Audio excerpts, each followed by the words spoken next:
Welcome back to Calamity 1 block, where after a full 24 hours of grind from a single block in the sky, I finally ended the last episode by beating the first boss of the game. Let's hope this one goes a little quicker, and I think I now have the exact item I need to make that a reality. With the solidifier dropped by King Slime, I can now make some slime blocks and in turn, a slime workbench and an anvil, allowing me to craft my first combat ready armour set from some lead ore I mined into existence. Calamity gives this knockback immunity, making it one of the best pre-hard mode armours in not only this skyblock, but in pretty much any challenge that isn't a no-hit. Along with the armour I craft a bucket, which will be very useful very soon for a very important purpose. First, however, comes the other major mechanic unlocked by the solidifier: housing. For now this is very much function over form, but I promise I'll build something a little more aesthetic later on. It doesn't take long for the merchant to move in, who I buy a bug net from. Then, while waiting for some other NPCs to spawn, I take the bucket I made down to the underworld to extract some lava from the local slimes. Calamity supposedly replaces these with their own version that doesn't drop lava, but luckily for me they did a pretty bad job of that and the original ones still spawn, albeit a bit more rarely.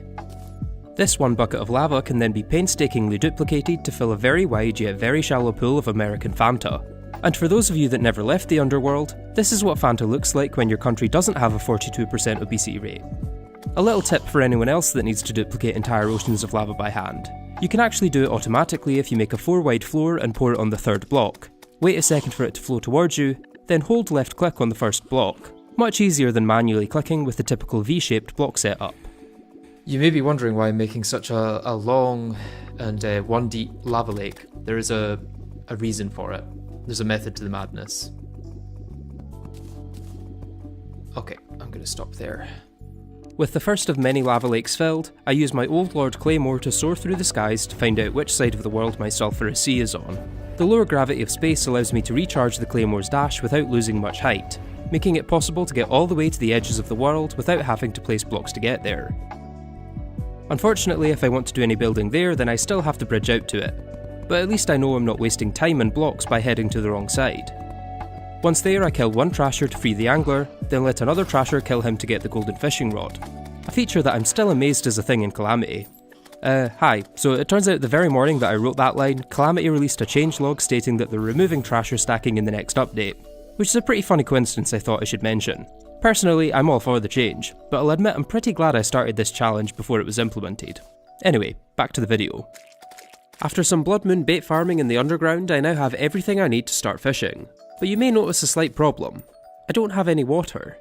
Well, where we're going, we don't need water. You see, the fish in Terraria aren't like the fragile, delicate little creatures we have in the real world. These fish have survived multiple apocalyptic events and endure regular encounters with interdimensional cosmic horrors. So by comparison, a slight dip into some lava feels like nothing but a warm Thursday afternoon. If fish knew what Thursdays or afternoons were. At least that's how I like to think of it. But in reality this is definitely a bug, where fishing in lava or honey that's less than 1 block deep will treat it as if it's water. Surprisingly though, this is the only glitch that's needed for the rest of the run. Everything else is purely intended mechanics. If you've seen any skyblock in the history of Terraria, then you'll know that fishing is a pretty big deal. It unlocks many new accessories, materials, potions, and even a very small chance of getting life crystals from golden crates. My first priority, however, is none of that. Instead, I aim to increase my fishing power as fast as possible to hopefully reduce the overall amount of grinding I'll have to do. That means fishing quests. A lot of fishing quests. There's a rather large problem with that though. I don't exactly have access to many biomes. Caught in corruption, that's annoying. In fact, I currently only have the surface, caverns, space, and sulphurous sea, so there's a pretty decent chance that whatever the quest fish is on any given day, I won't be able to catch it. High test fishing line. We kinda don't need that because I've already got the gold fishing rod which comes with that built in. Regardless, I push on and complete any quests I can while slowly increasing my health from the odd life crystal from a golden crate. 2 life crystals! That is big. That's very big. That means nurse. And before you leave that comment, yes, Calamity does add a recipe for life crystals, however that requires stone, and I won't be entering the Stone Age until post-Moonlord. Eventually I get a little tired of fishing so get started on an arena instead. Since I'm in a small world, it doesn't take much to get to the low gravity of space, so along with building above I also build below, where I find the old man and the promise of something much more exciting than fishing. That night I take him up on his offer and it actually doesn't go all that bad.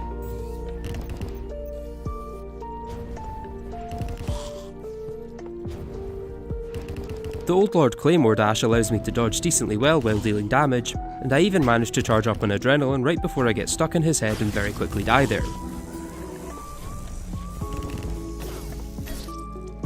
Okay, yeah, I don't have enough speed. But it actually wasn't that far off, all things considered. Like, if I had some extra buffs, some arena buffs, maybe a little extra health, it would basically have to be a no-hit is the problem. It does look doable. I did beat phase 1. Honestly, I think with a little bit more practice and some luck, this fight might actually be possible. And so, it becomes another part of my daily routine. In the morning I check the quest fish and complete it if possible. Then through the day I either improve my arena by expanding it, adding torches, or changing my mind and deciding to remove every second platform, or spend that time fishing to very slowly increase my health, before capping it all off by dying to Skeletron, or dying to Skeletron. Throughout this grind I finally hit the magic number I've been aiming for this whole time, 200 health. Oh, beautiful. Beautiful, beautiful, beautiful. There we go. Hitting 200 health in Terraria is the equivalent of becoming an adult in real life. You finally feel confident enough to go out and explore the world on your own, can join in on many events that were previously closed off, and there's a 1 in 3 chance each night that you'll feel an evil presence looming over you. Thankfully, unlike the anxiety-inducing, uncertain nature of joining adult life in the aftermath of the global economic shutdown where almost no future is safe from the impending doom that is artificial intelligence, I was actually ready for the Eye of Cthulhu.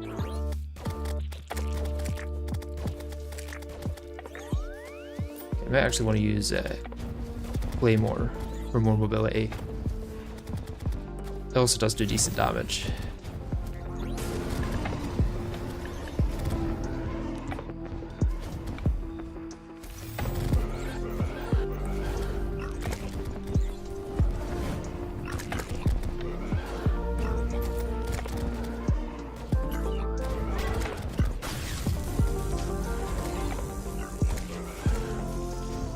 Oh, that was easy.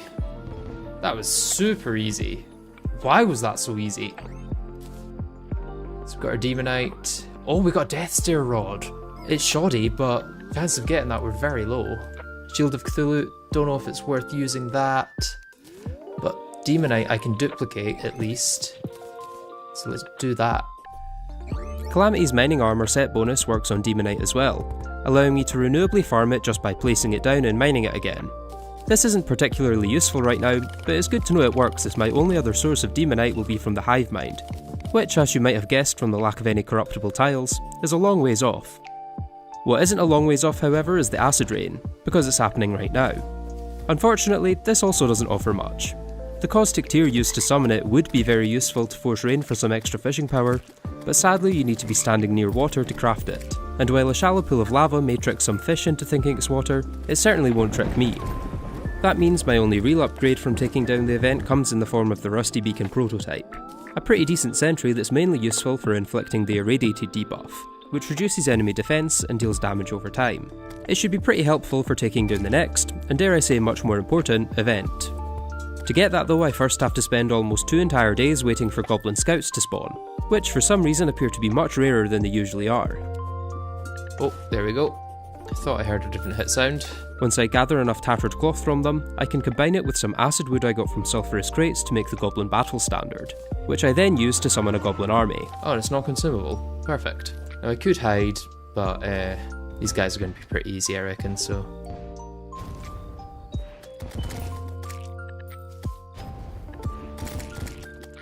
Unknowingly, the event is possible just by doing this, so I guess I'm just doing this.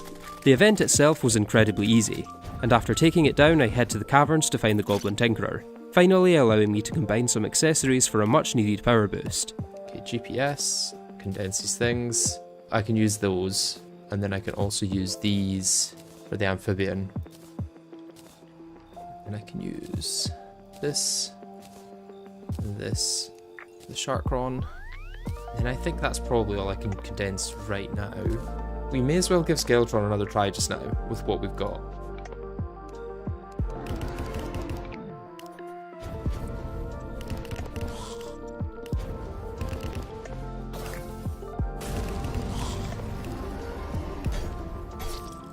Unfortunately, that power boost still isn't enough to take down Skeletron, So the next day I do some fishing in the space layer to catch sky crates. Within these are cloud blocks which I can craft into fledgling wings thanks to a recipe added by Calamity, meaning I don't have to go for the 1 in 40 chance of getting one from sky crates. By this time the Dryad has now shown up thanks to me defeating the Eye, so I buy some acorns from her and get started on a tree farm. I don't have any grass to plant these on, but what I do have is some sulphurous sand I found in some sulphurous crates. This cannot be purified into normal sand by any method I can find, but regardless, it remains one of the most useful blocks I currently have, as I can still plant acorns on it to get a steady stream of acid wood. Unlike the dynasty wood I bought from a travelling merchant but never found a convenient time to mention until now, acid wood is part of the Any Wood recipe group, allowing it to be used as an ingredient for many new items. Chief amongst these are storage components from the Magic Storage mod, which I can combine with gems I got from some crawlers to make a surprisingly early storage system, complete with a crafting terminal and even some demonite storage upgrades courtesy of the Eye of Cthulhu. Setting this up really felt like the culmination of many disparate aspects of the run all coming together to create something much greater than the sum of its parts, which is exactly how I've come to feel about One Block as a whole. When I started this playthrough, it was very much a solo project. I had meticulously mapped out the entire progression from start to finish long before starting the first stream, but the one thing I didn't account for in all my planning was other people. Within days of beginning the run, there were already some similarly insane individuals wanting to take on the challenge themselves, with them even doing their own researching, theorising, and testing to see what was possible in this very limited world. One Block was no longer a one-man operation, it was now a full-blown community project. Throughout the rest of this playthrough, I'd like to highlight some of the incredibly interesting mechanics discovered by these pioneers. Starting with Nicole, who found that by placing down a large block of ore on the surface, you could actually get an astral meteor to hit after defeating the Wall of Flesh, with it even generating the monolith structure used to spawn Astrum Deus. This will grant access to many helpful items and even a few bosses that were previously locked post-Moonlord. But that's not even the most interesting part.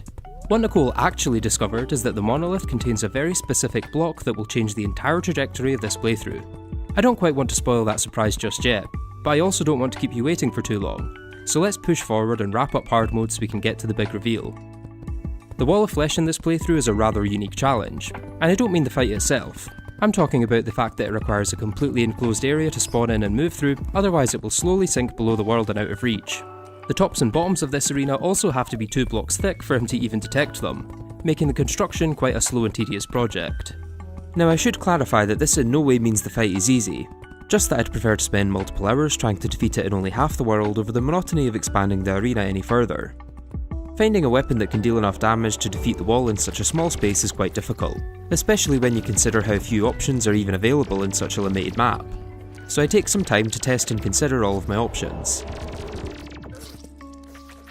The Star Fury allows me to bypass the Hungry, but only deals around half of the Wall of Flesh's 23,000 health by the time I reach the end of the world. The Demon Scythe deals much better damage, but having to manage my mana makes it much harder to manage my health, with both of them draining pretty quickly. The Bladecrest Oath Sword is truly the simplest weapon in my arsenal, with the only aim required being to make sure my mouse is on the right half of the screen, which in this case happens to be the left. Ironically, this only makes things harder as the Oath Sword fails to differentiate between the wall itself and the Hungry, resulting in many of them breaking off to feast on my remains. What other weapons have I got? Very few, it would seem. It would be funny if Caustic Croaker Staff was actually the way here. In fact, I'm gonna have to try it just for the meme, because I trashed this in my Sentries Only video.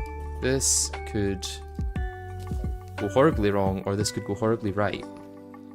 Turns out it was horribly wrong, so I instead decide to try another sentry that has worked for me in the past. Is resummoning the Rusty Beacon the move? It could be. Until all of the Hungries come out and try and kill me. We're kind of just having fun with it at this point, seeing what stupid methods might actually beat the Wall of Flesh. Sticky Spiky Balls could actually work. Receives a small boost in damage and velocity after bouncing off an enemy. Bouncy Sticky Balls could be an interesting option. Oh here, that's actually doing quite a lot of damage. Not bad damage. Not good damage either though. After testing out nearly every weapon I could think of and not coming close with any of them, I decided to fall back on the one that I knew for a fact would work, only to find that it didn't. He's not managing to hit. No, it's not hitting. Blocks are just blocking it. Turns out the arena Nicole used in her fight against the wall was much taller than mine, so the blood rainbow had plenty of space to rain blood below without any blocks getting in the way.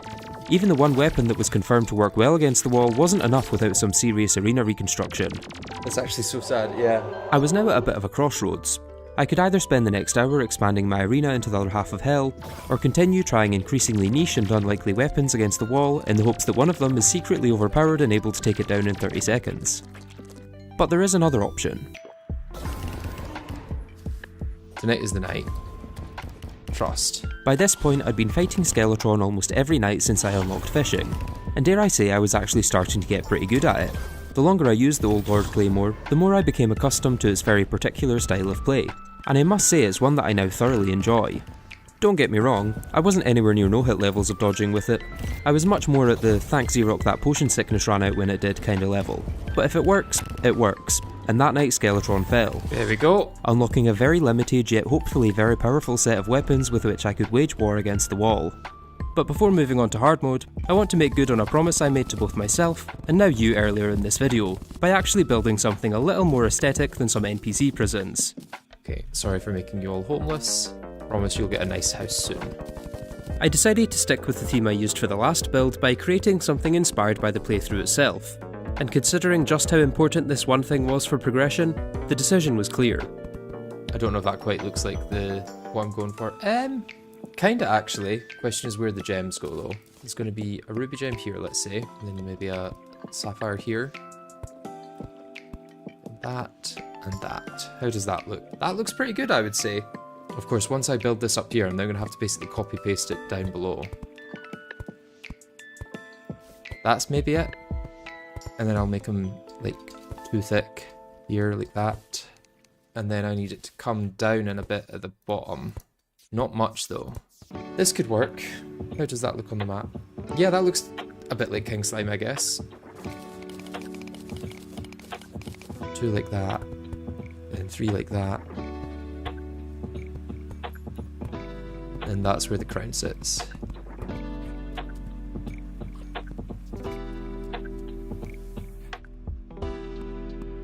One, 2, 3. There's the crown, right? That looks right.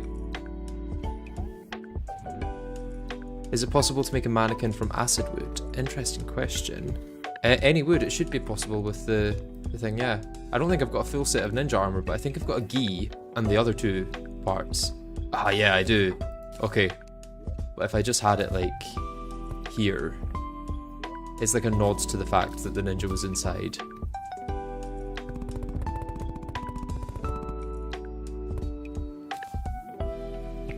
Yeah, this I'm quite happy with how this turned out. Looks pretty good.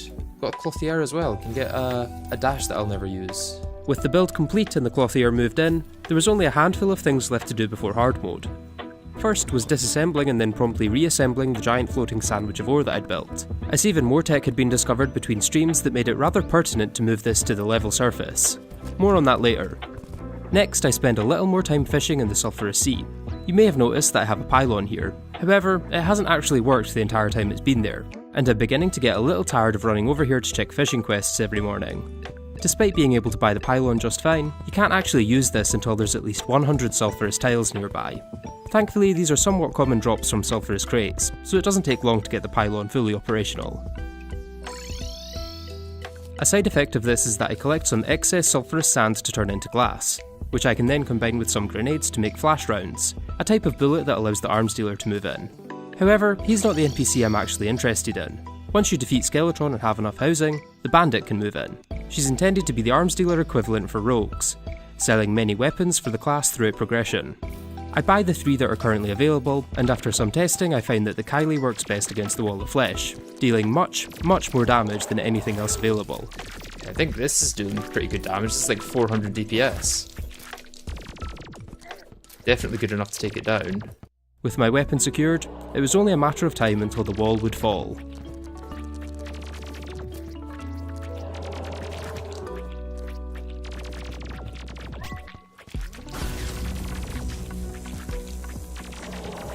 I think maybe this one, unless I mess it up.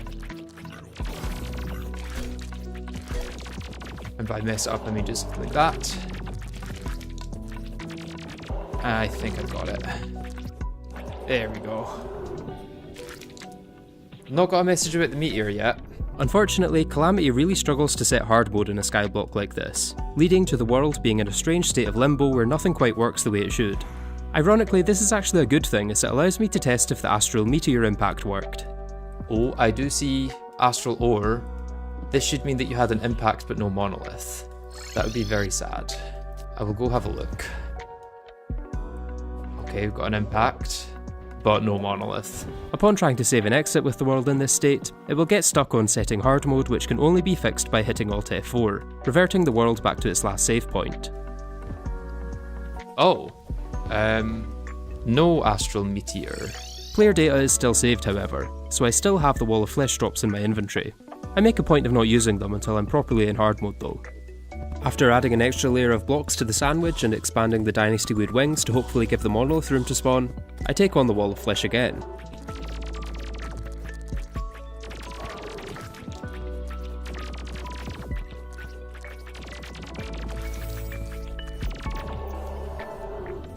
Hey, it actually set hard mode this time. And a star has fallen from the heavens. With hard mode successfully set, it was time to check if the monolith had properly spawned. And as I fell towards the sandwich, I was very, very thankful to find that indeed it had. Hey, monolith. Then after saving a backup of the world, I returned to collect the true treasure I'd gone to all this effort for. You see, what Nicole had discovered hiding within the astral monolith might just be the most important block for the entirety of hard mode. She found dirt. That's right. Within every monolith is a grand total of 8 astral dirt. That may not sound like a lot, but surprisingly it's all that's needed to farm dozens of new enemies, harvest exotic plants and materials, summon many new bosses that were previously locked behind Moonlord, and with enough care and patience, even grow entire biomes. But to see all of that, you're going to have to subscribe to the channel and wait for the next episode. Unless of course you'd like to join my Patreon where it will already be uploaded when this one goes public. Either way, thank you very much for watching, and I hope to see you in the next one.